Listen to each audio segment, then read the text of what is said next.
It was a solid game. I thought it was two extremely good teams going head-to-head, both very athletic.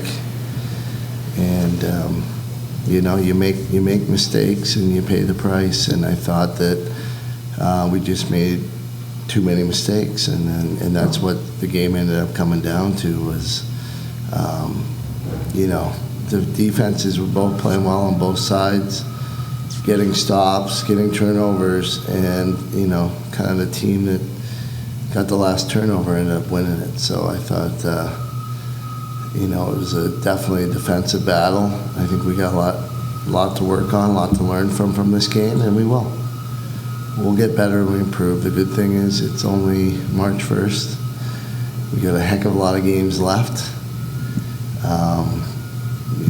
Starting with Virginia on Saturday, so it's definitely a good test for us, and we'll learn and get better through this process.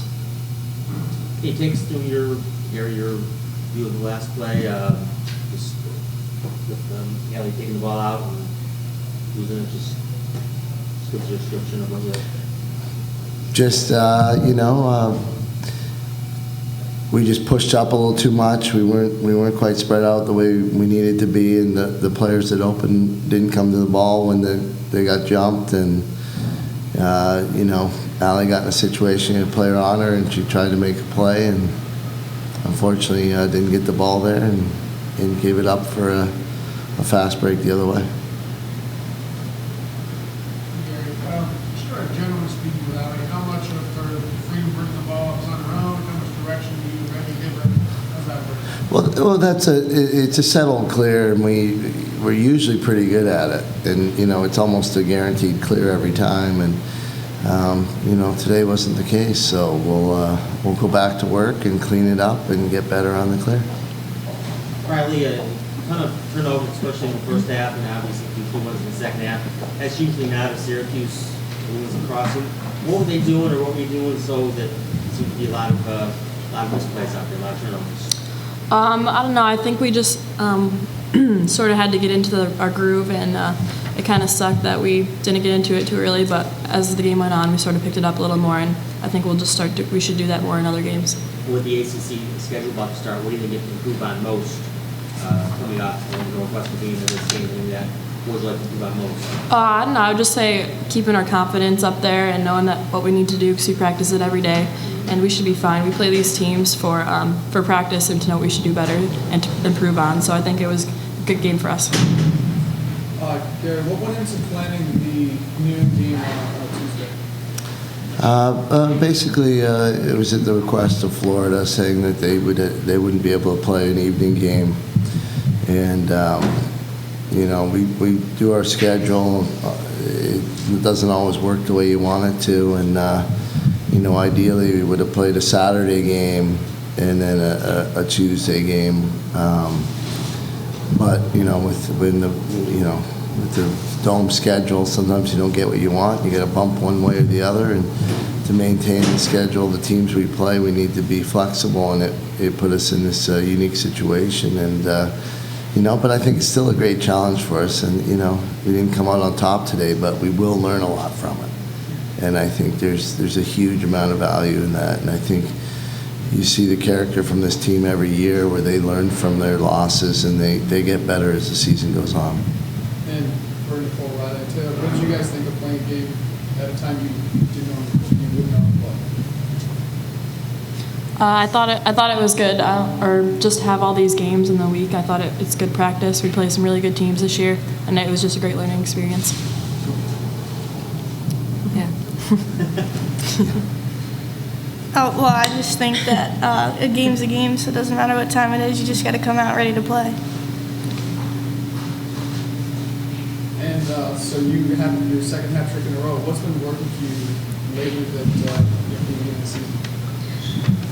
I'm not really sure. I would like to think it was because I got my confidence, kind of, like knowing where I belong in the offense, getting used to it.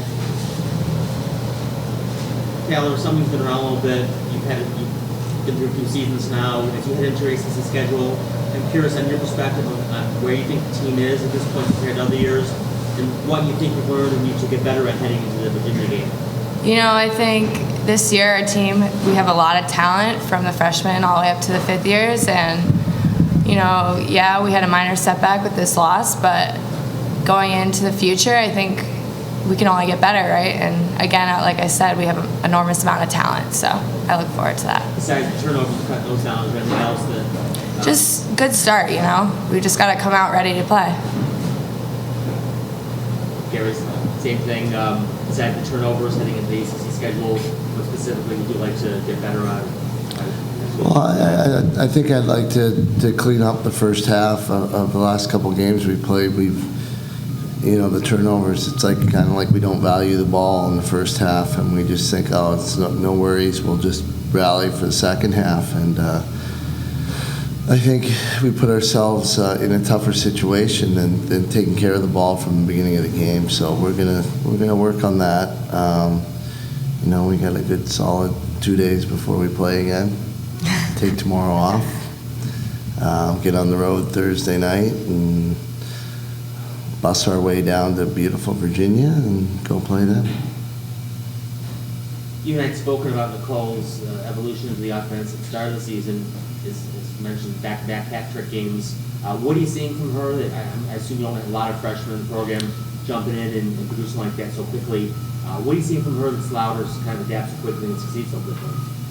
Well, you give her a little bit of room and she can finish the ball. So she's starting to find the gap. She's starting to build a little chemistry and realizing when to cut in, when not to cut in, how people are sliding to the other players, and she'll get shots every game. And she's a solid shooter, and she's been stepping it up the last couple.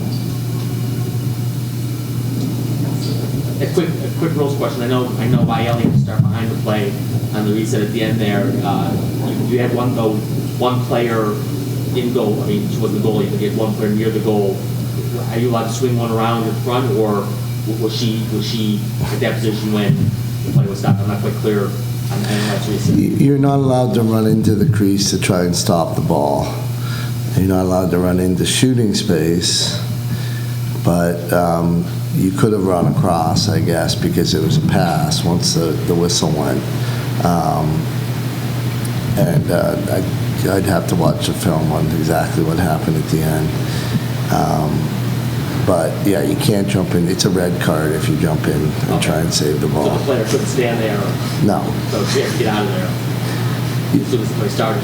Yeah, you can't. You're not allowed. You can kind of reach your stick outside, but if you try and run in the crease to save the ball, it's a red card. So in that case, it's really no. Yeah, it's a tough situation. Thanks.